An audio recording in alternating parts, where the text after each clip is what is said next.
बहुत समय पहले उत्तर भारत के एक छोटे से गांव चांदपुर में एक गरीब किसान रहता था, हरीराम। उसके पास ज्यादा जमीन नहीं थी, बस कुछ खेत और एक बैल, नंदू। नंदू कोई साधारण बैल नहीं था। वो बड़ा ताकतवर, चमकदार सींगों वाला और समझदार था। गांव वाले अक्सर कहते, हरीराम, ये बैल तेरे लिए भगवान का वरदान है। लेकिन उन्हें क्या पता था कि यही बैल एक दिन गांव का सबसे बड़ा रहस्य बन जाएगा। एक रात हरीराम खेत से देर से लौटा। चांदनी रात थी। उसने नंदू को बाड़े में बांध दिया और खुद झोपड़ी में सो गया। आधी रात को अचानक खड़खड़ाहट हुई। नंदू जोर जोर से हाँफ रहा था। उसके पैरों की जंजीरें अपने आप खुली पड़ी थीं। हरीराम घबराकर बाहर भागा। कौन है? कौन है वहां? लेकिन बाहर सन्नाटा था। नंदू पसीने से लथपथ था और उसकी आंखें लाल चमक रही थी। अगले दिन हरीराम ने देखा, उसके खेत की आधी फसल रातों रात कट चुकी थी। लेकिन अजीब बात ये थी कि मिट्टी पर किसी इंसान के नहीं, बल्कि बड़े बड़े खुरों के निशान थे।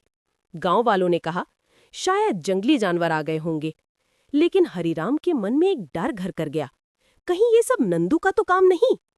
कुछ दिनों बाद हरीराम ने नंदू को चराने ले जाते वक्त देखा, वो हमेशा उसी पुरानी सुनसान पीपल के पेड़ की तरफ खिंच जाता था। उसने गौर किया, पेड़ के पास की मिट्टी खुदी हुई थी। जिज्ञासा बढ़ी। रात में चुपके से वहां गया और वहां उसने देखा, पेड़ के नीचे एक छुपा हुआ सुरंग था। हरीराम ने हिम्मत कर सुरंग में प्रवेश किया। अंदर जाते ही उसने पाया कि गांव के नीचे एक पुराना तहखाना है।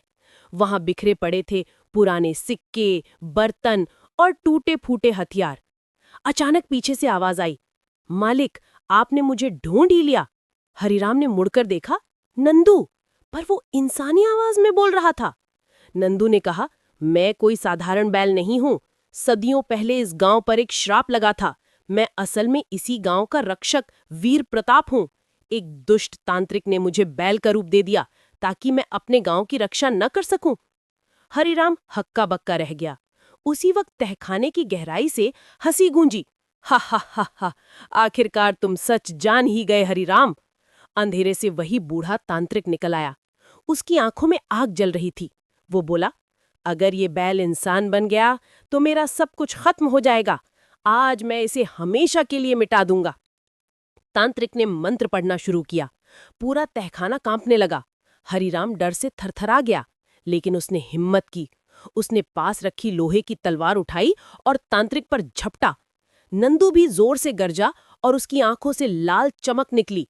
दोनों की ताकत से तांत्रिक का जादू कमजोर होने लगा। अचानक तांत्रिक ने हरीराम पर वार किया। हरीराम गिर पड़ा, लेकिन नंदू ने अपनी पूरी ताकत से तांत्रिक को अपने सींगों से उठाकर दीवार पर पटक दिया। आठवां मोड़, रहस्यमयी बलिदान। तांत्रिक की हार हुई, लेकिन जाते जाते उसने अंतिम मंत्र बोला, अगर तू इंसान बनेगा तो इस किसान की जान जाएगी।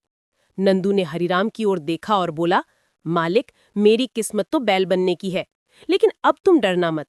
गांव की रक्षा तुम्हारे हाथों में है। इतना कहकर नंदू वहीं धराशाही हो गया।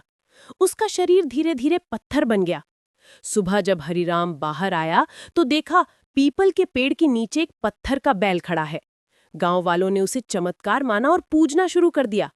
हरीराम अक्सर उस पत्थर के बैल से बातें करता। उसे लगता जैसे नंदू अब भी उसकी रक्षा कर रहा है। लेकिन असली सस्पेंस ये है कि हर रात, आधी रात को उस पत्थर की आंखों में लाल रोशनी चमकती है, मानो नंदू अब भी जिंदा हो।